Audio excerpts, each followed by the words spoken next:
And didn't they charge the job seeker? Yeah.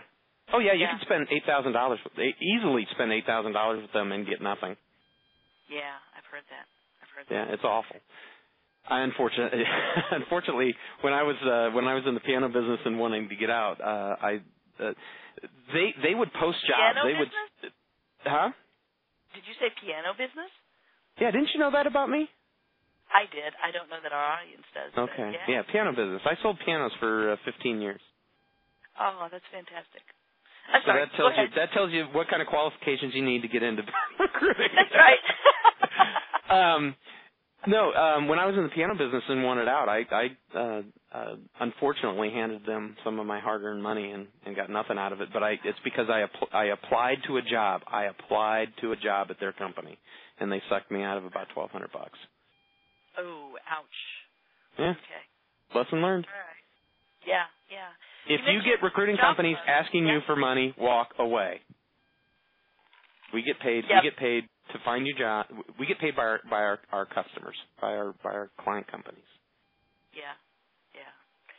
That's a very good point. You know, I don't position myself as a recruiter. Job seekers do pay me, but it's a totally different service. You're a totally different service. You're a career counselor, and it's a necessary thing. And the good ones like you, and I think you're the best in the city. The good ones like you provide a lot of value, but you don't position yourself as I'm going to get you a job. You position yourself as I'm going to help you. I'm going to help you figure out what you need to do to go out and actively engage yourself in marketing and finding a job. Yeah. And position yourself. Yeah, position yourself to get a job. Right. Yeah, you're not a recruiter. No, I'm not. Don't pretend. If anybody does what Tammy does and says they're a recruiter, they're lying. That's right. You mentioned job clubs, so let's talk just a second about your job club. Sure. It's over. Yeah, it's on Woods Chapel, right? Woods Chapel Road. Across the street from Lakewood. We're right across 470 from Lakewood. If you know where the Rumors Steakhouse and Holiday Inn Express is, Woods Chapel United Methodist is right next door to the Holiday Inn Express, and we meet on the second and fourth Wednesday of every month in room 301.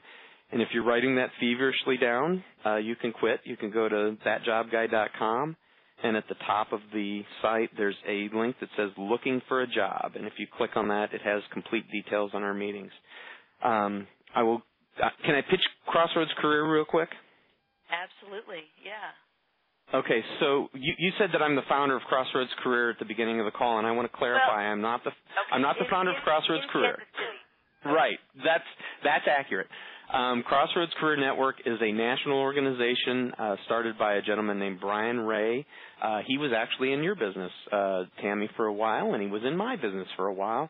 And now he has just taken all of his knowledge and he's put it into Crossroads Career. If you go to crossroadscareer.org, you'll see a lot of resources there. There is an 80-page workbook you can go through.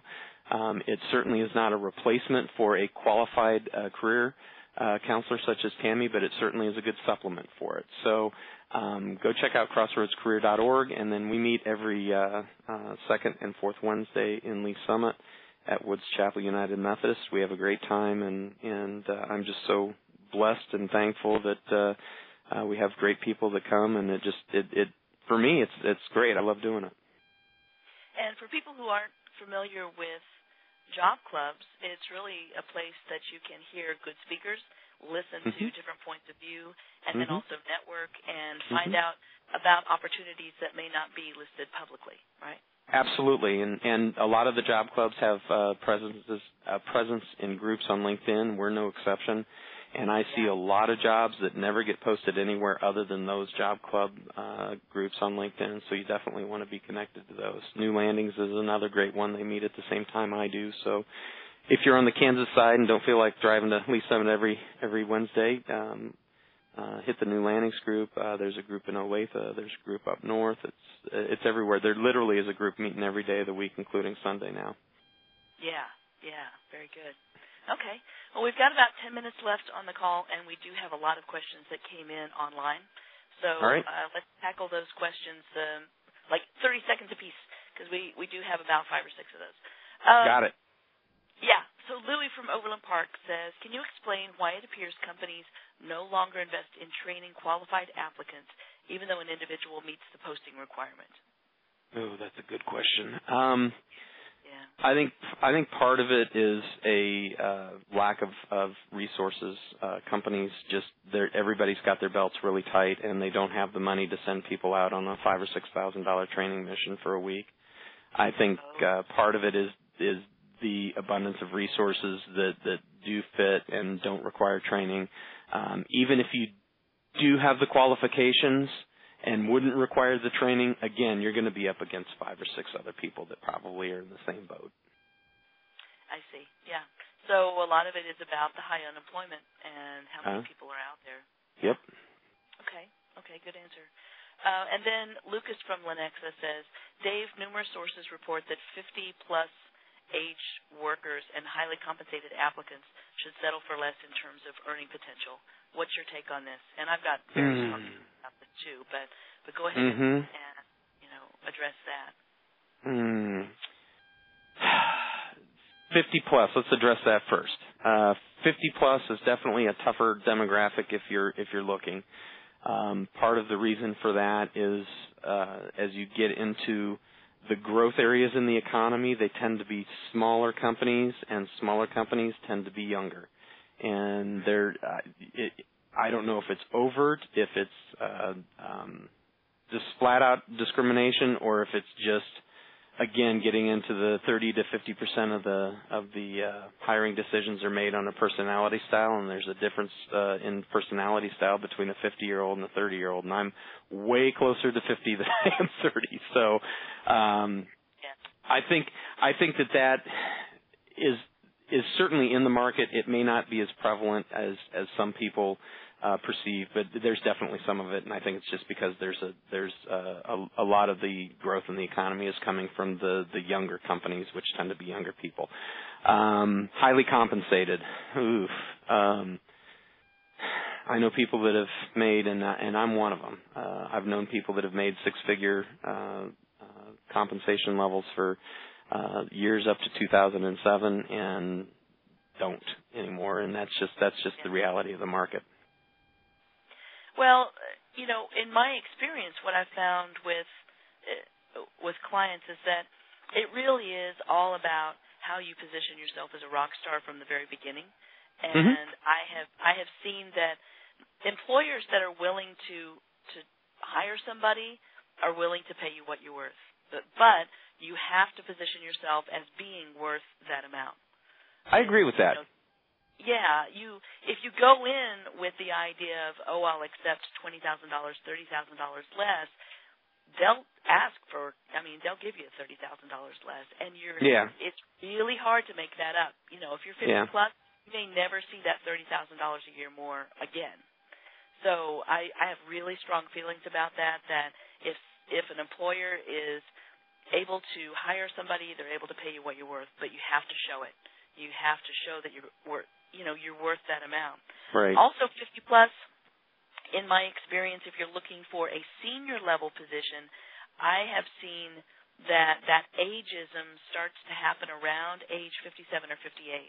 I haven't seen it for 50 to 55, but my clients oftentimes go for the senior level positions. If you're looking for a mid-level position, 50 plus can hurt you, but senior level actually works to your benefit because you do have a ton of experience. And I've seen a lot of my clients get into younger companies because they're older, because they have that experience, because they need it. With the young people, they're lacking 30 years of really good experience to steward a company or to lead a certain part of the organization.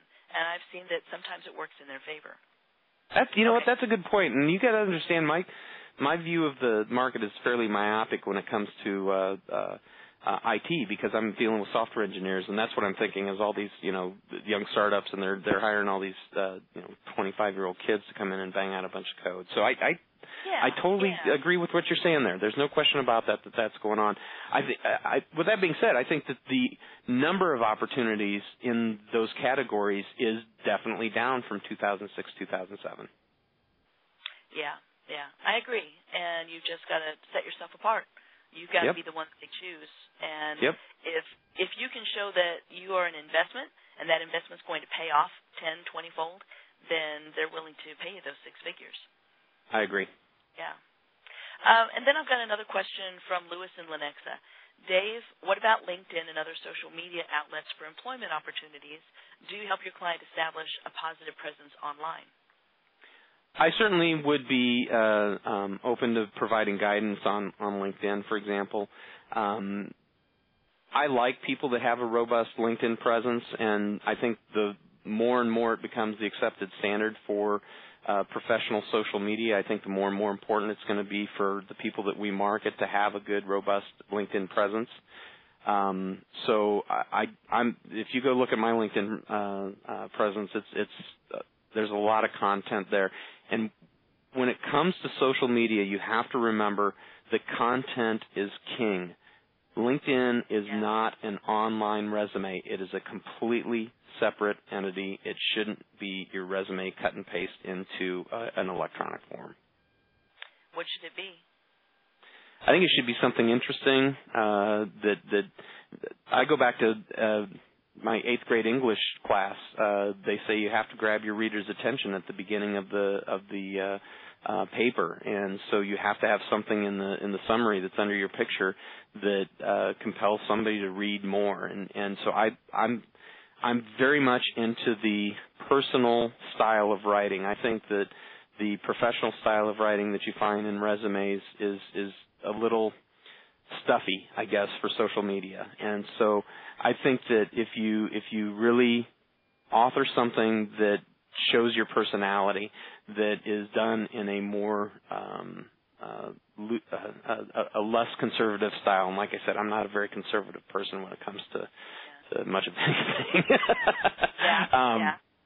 So if you go look at my LinkedIn profile, you'll get an idea of what that means. And actually, if you go to my website, I don't know if you've seen this or not, Tammy. I'd be interested on your feedback on this. I have 2 resumes linked to my website. One of them is my chronological resume, which is fairly traditional, and then I have a functional resume I wrote about 2.5, 3 months ago as an example of how out there, quote, you can get with a functional resume.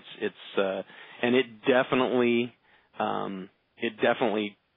shows my personality. My personality comes through in that functional resume, and there's a link to that on my website, which is thatjobguy.com, by the way.